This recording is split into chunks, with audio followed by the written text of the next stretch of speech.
আসসালামু আলাইকুম ওয়া রাহমাতুল্লাহ। প্রিয় শিক্ষার্থীরা, আশা করি আপনারা সবাই ভালো আছেন।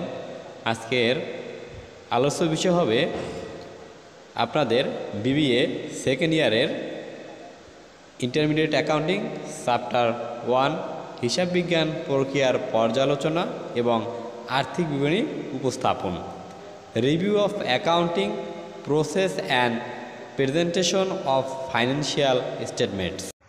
প্রথমে তোমাদের মাঝে যে 1 মার্কের সংক্ষিপ্ত প্রশ্নগুলো পরীক্ষায় আসে তার কিছু শর্ট সাজেশন বলতে পারো। 1 মার্কের যে প্রশ্নগুলো আসার মতন সেইগুলোই তোমাদের প্রথমে আলোচনা করব।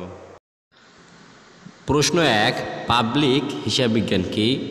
উত্তর হবে হিসাব বিজ্ঞানের একটি ক্ষেত্র যেখানে হিসাব বিজ্ঞানীগণ সাধারণ জনগণকে দক্ষ সেবা দেয়। প্রশ্ন 2, যে IASC এর পুরো নাম কি বা পূর্ণরূপ কি, এটা বললেও হবে। উত্তর হবে ইন্টারন্যাশনাল অ্যাকাউন্টিং স্ট্যান্ডার্ড কমিটি। প্রশ্ন 3, AICPA এর পূর্ণরূপ কি? উত্তর হবে এতে আমেরিকান, আইতে ইনস্টিটিউট, সিতে হবে সার্টিফাইড, পিতে হবে পাবলিক, এতে হবে অ্যাকাউন্টেন্টস। অর্থাৎ এটার পূর্ণরূপ হবে যে American institute of certified public accounting. প্রশ্ন 4, যে AAA এর পূর্ণরূপ কি? তার উত্তর হবে যে এতে হবে আমেরিকান, এতে হবে অ্যাকাউন্টিং, এতে হবে অ্যাসোসিয়েশন, অর্থাৎ আমেরিকান অ্যাকাউন্টিং অ্যাসোসিয়েশন।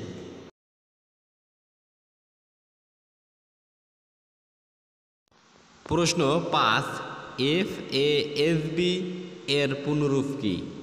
FASB এর পূর্ণরূপ কি? উত্তর হবে FA ফাইন্যান্সিয়াল, এতে অ্যাকাউন্টিং, এসে স্ট্যান্ডার্ড, বিতে বোর্ড, অর্থাৎ ফাইন্যান্সিয়াল অ্যাকাউন্টিং স্ট্যান্ডার্ড বোর্ড।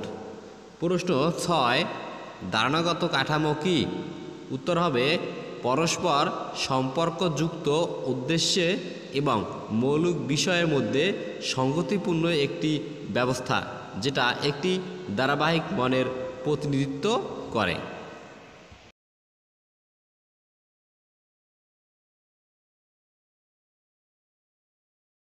প্রশ্ন 7, সর্বজন স্বীকৃত হিসাববিজ্ঞান নীতিমালা কি? উত্তর হবে আর্থিক প্রতিবেদনের উদ্দেশ্যে এক সেট নিয়ম স্বতঃসিদ্ধ যেগুলোর কর্তৃপক্ষ অনুমোদন আছে। আবার বললে আমি উত্তরটা, যে আর্থিক প্রতিবেদনের উদ্দেশ্যে এক সেট নিয়ম স্বতঃসিদ্ধ যেগুলোর কর্তৃপক্ষীয় অনুমোদন আছে। প্রশ্ন 8, আর্থিক বিবরণী কি? তার উত্তর হবে কারবার প্রতিষ্ঠানের আর্থিক অবস্থা প্রকাশের সর্বশেষ বা চূড়ান্ত বিবরণী হলো আর্থিক বিবরণী।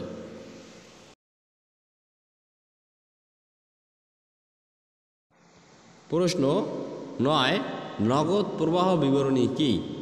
কোনো প্রতিষ্ঠানের একটি নির্দিষ্ট সময়ে অর্থের আগমন ও বহির্গমন প্রদর্শনকারী বিবরণকে নগদ প্রবাহ বিবরণী বলে। এই ছিল আজকে তোমাদের প্রথম অধ্যায় থেকে সংক্ষিপ্ত প্রশ্ন, অর্থাৎ 1 মার্কের প্রশ্নের যে উত্তর, সেখান থেকে তোমাদের 9টা প্রশ্ন দিয়েছি।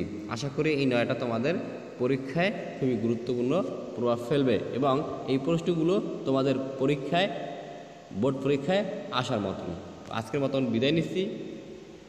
আসসালামু আলাইকুম ওয়া রাহমাতুল্লাহি ওয়া বারাকাতুহু।